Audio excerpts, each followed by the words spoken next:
Well, we're moving swiftly on now. Very important, and we're throwing a lot of resource and time into the next initiative, and that is how seriously the Sheep Plant Association takes health and safety. Okay, and we have co-opted and now retained a brand new health and safety specialist who is going to speak to us now. If you went to the Health and Safety Forum this morning, you've already met him. But I would like to introduce you to Alan Jones from Springboard Safety Services. The great thing about Alan and his organisation is he's from our industry. He's a box maker. He's worked in the industry, and we've just had an audit from Alan in our business, and my quality manager was blown away by how different it was to the previous audit that we'd had, which was very, was very useful, but this one was bang on. So I'm not going to steal his thunder, but if you can give a warm round of applause to Alan, he'll tell you about his services and what he can do for you. Thank you.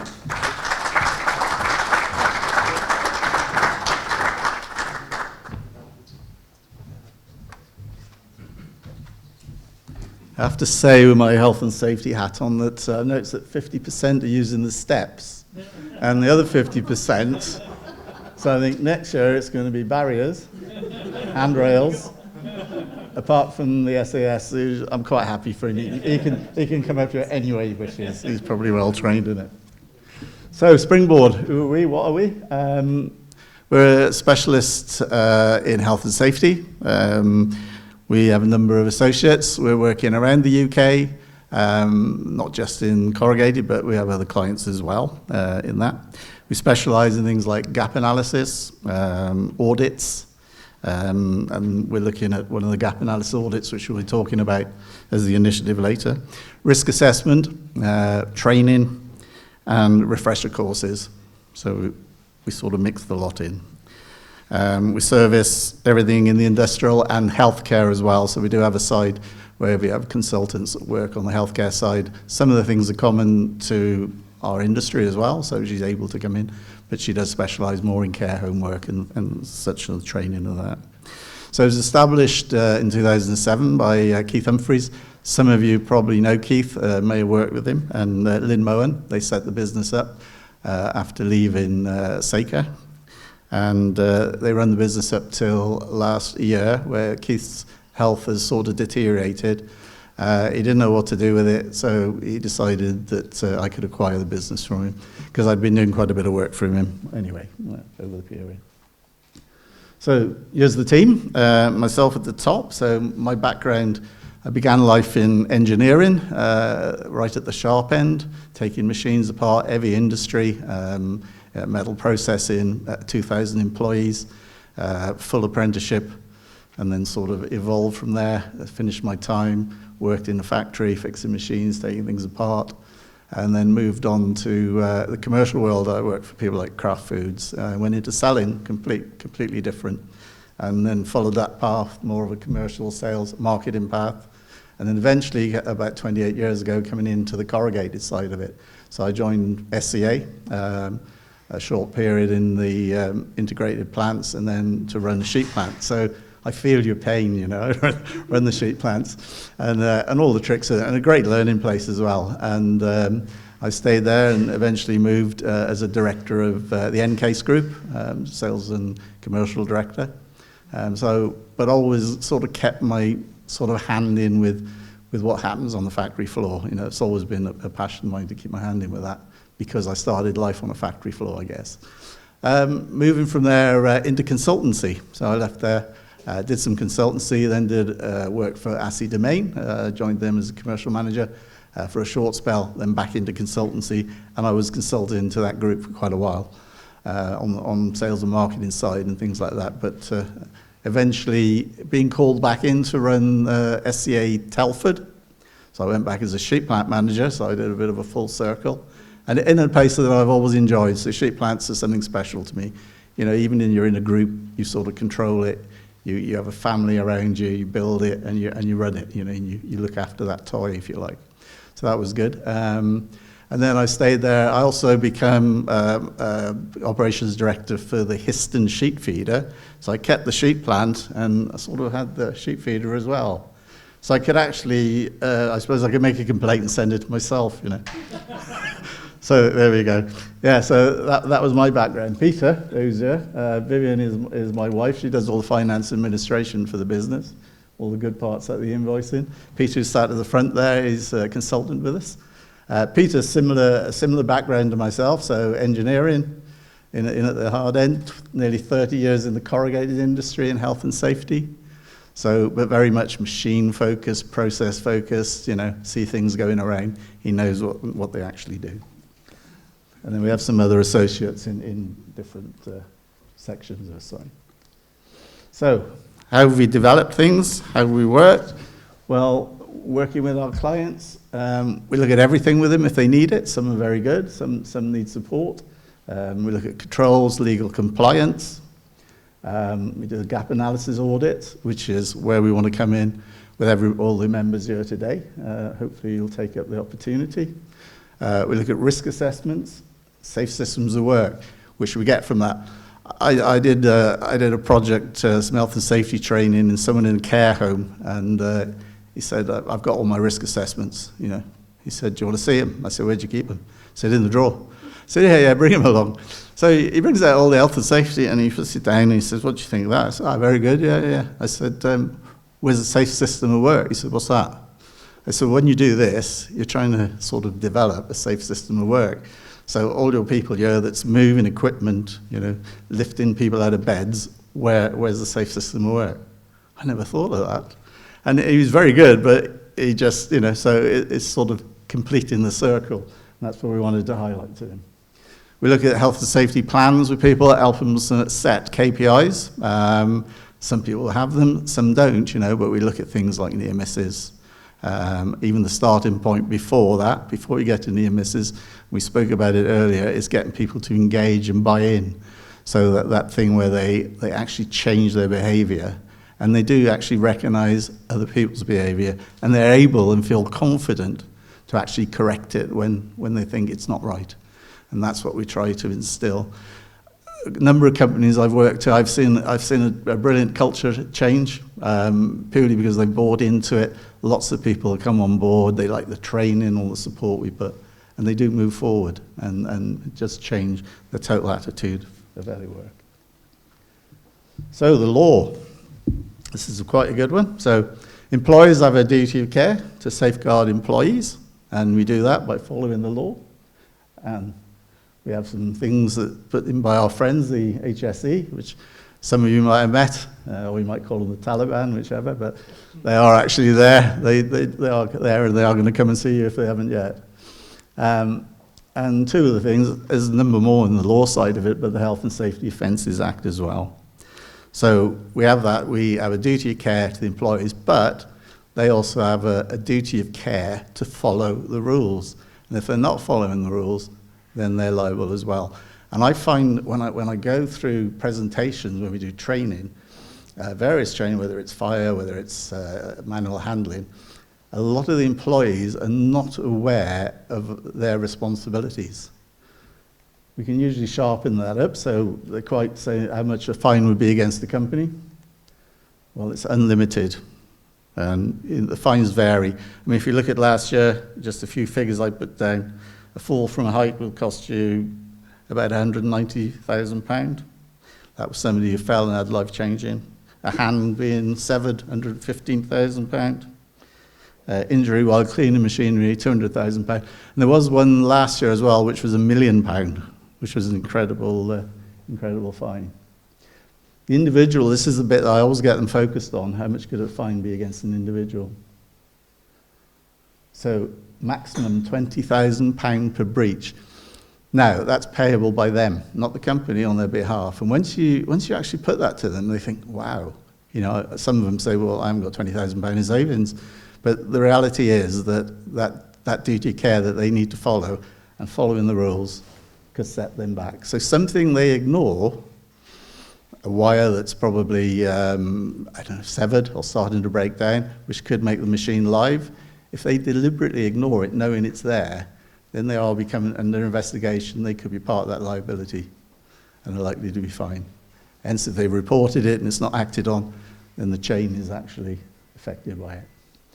So yeah, who pays the fine against the individual? The individual does. So if we just have a look at how our friends at the HSE doing. So let me put my glasses on. I knew there was something missing from my writing. Excuse me a sec.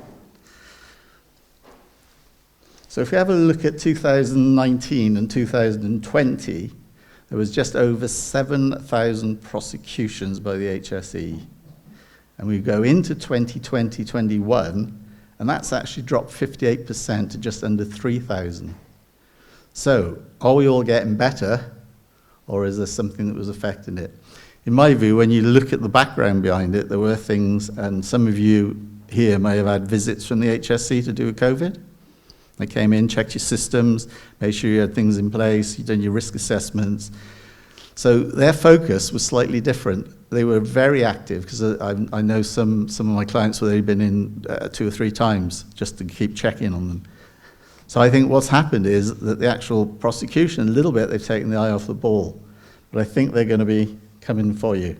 I mean, if you look at their revenue, fines were 34.9 million the previous year to 26. So the actual fines have dropped, but the actual the size of the fine has increased from 107 to 145,000 average. So there is a change there. 38.8 million lost time accidents last year, so quite a few in the industry.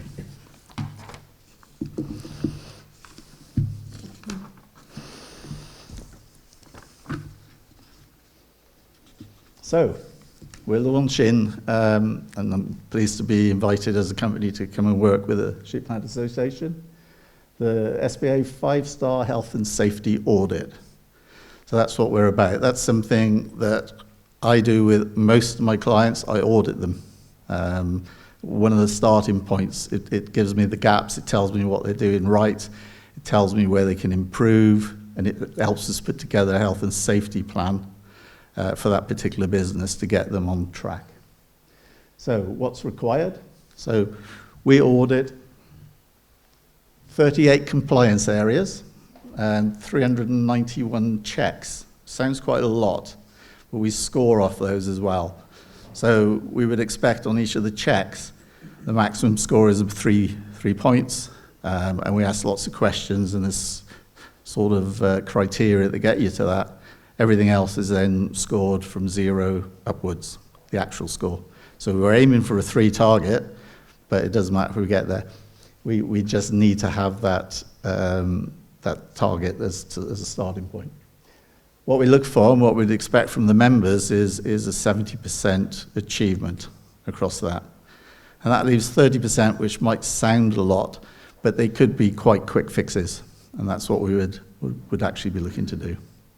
So to kick off the initiative, we're looking to, the Sheep Plant Association have kindly offered to pay for everyone a free audit. So they will actually cover the expense of that on the proviso that the following year that we carry on with the audits.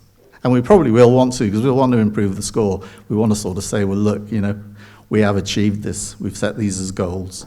And the goals we'll put in and the targets we'll put in, or you'll put in, will be something that we can check on. If you haven't got them in this time, you'll have them in next time. So it's something to actually aim for, to improve.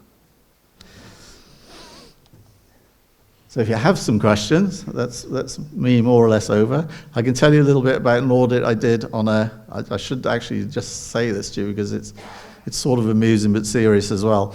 I did an audit on a metal recycling business some years ago. And there were a couple of things I picked up on the audit. There were things stored on an office. And I asked the guy who I was going around with, who was a supervisor, how do you actually get those pallets of goods and pieces on the top of the office? How do you get them up there? There was no stairs or anything. So he said, Mike, come over here. And Mike came over on the forklift. So, all right, yeah, so how did you get him up? He said, well, I stand on the forks, and he lifts me up. So I thought, this is really going to be a fun one. And I went out the back where they used caustic soda, which was a bit more scary, and they had a barrel of it. and it had no lid on it, no label on it. I said, what's in there? He said, oh, it's caustic soda. I said, all right, okay. You know, and it sort of knew what they use it for cleaning metals. I said, and do you replace that? He said, oh, yeah, when it gets dirty, you know, the grease. I said, what do you actually do with the caustic soda? He said, what do you mean? I said, well, what do you do with it? And there's a bit of a rabbit in the headlights look. He said, well, what we actually do is we put it down a drain. I said, oh. I said, do you really? I said, where's the drain? He said, I'll show it to you, and it was a stormwater drain. So obviously the fishing count wasn't too good down the river. But it's things like that, and people are ignorant of these things, and I'm not saying any of you guys will obviously have those situations when we come and look at your factory. But just an example that what the audit picks up everything, and we do look at things as well as the shop floor. And we're not there to criticise, we're there to give you the best support and advice, which we plan to do onward as well. So we'll have a hotline if you want to contact us or email us, ask us a question. And we had a good meeting this morning where I guess there was a lot of good things came up there and a lot of good ideas that we can filter back, look at, examine and offer advice on as well going forward. Any other questions? Peter or myself will actually be available. If there's any now, I'll take one, but I'm sure we'll do it later. Thanks, Tim.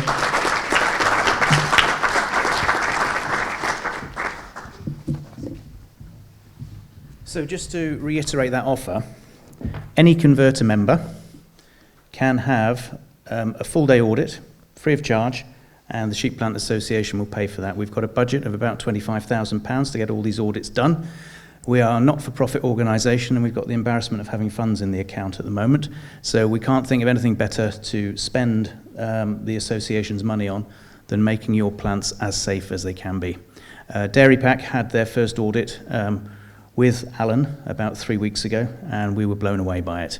Hence, the call to action today, if you are a converter member, book at our cost your audit and get started on this very, very worthwhile new set of eyes on your business. David? The cost per audit, it depends upon where you are because travelling comes into it. Ours worked out at about £900. Okay, so I think it's about $650 for the day of their time, but then the travelling expenses to get to and from your sheep plant. So it's a big investment from the Sheep Plant Association into the safety of your plants. So please don't ignore it. Take up our generosity and book your audit. Email me and we'll put you in contact, and we'll make sure that the invoice comes to the Sheep Plant Association office rather than your business. Alan?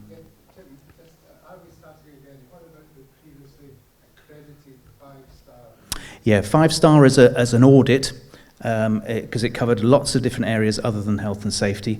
That is all being redrawn at the moment. We are just concentrating on the 5-star health and safety audit. So it's purely health and safety. You won't be audited on anything else. But you get a fantastic report. I think our score was in the 80s, and it was a great pat on the back for our new compliance manager. And it's just a very, very healthy thing to do. Cost you nothing first year. Just carry on with it next year and the year after. That's all we ask. Okay, so please take us up on that offer.